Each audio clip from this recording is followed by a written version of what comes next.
Israeli হামলায় ইরানে গত শুক্রবার থেকে রোববার পর্যন্ত নিহতের সংখ্যা বেড়ে দাঁড়িয়েছে 224 জনে।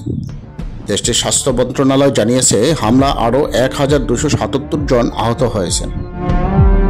রোববার বিবিসি এক প্রতিবেদনে বলা হয়েছে নিহতের সংখ্যা 90%-এরও বেশি বেসামরিক নাগরিক। এর মধ্যে সবশেষ ইরানি ইসলামিক রেভলিউশনারি গার্ড কোরের IRGC গোয়েন্দা প্রধান ও সামরিক বাহিনী 2 জেনারেল নিহত হয়েছেন।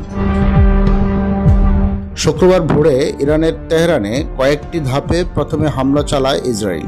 এতে ইরানের সেনাপ্রধান, রেভলিউশনারি গার্ডের প্রধান ও পরমাণু বিজ্ঞানী নিহত হয়। এছাড়া অনেকগুলো গুরুত্বপূর্ণ স্থাপনা ধ্বংস করা হয়। এরপরেই ইরান এই হামলার সমুচিত জবাব দেওয়া শুরু করলে দুই দেশের মধ্যে পাল্টাপাল্টি আক্রমণ চলতে থাকে। সমতট ডেস্ক, ঢাকা।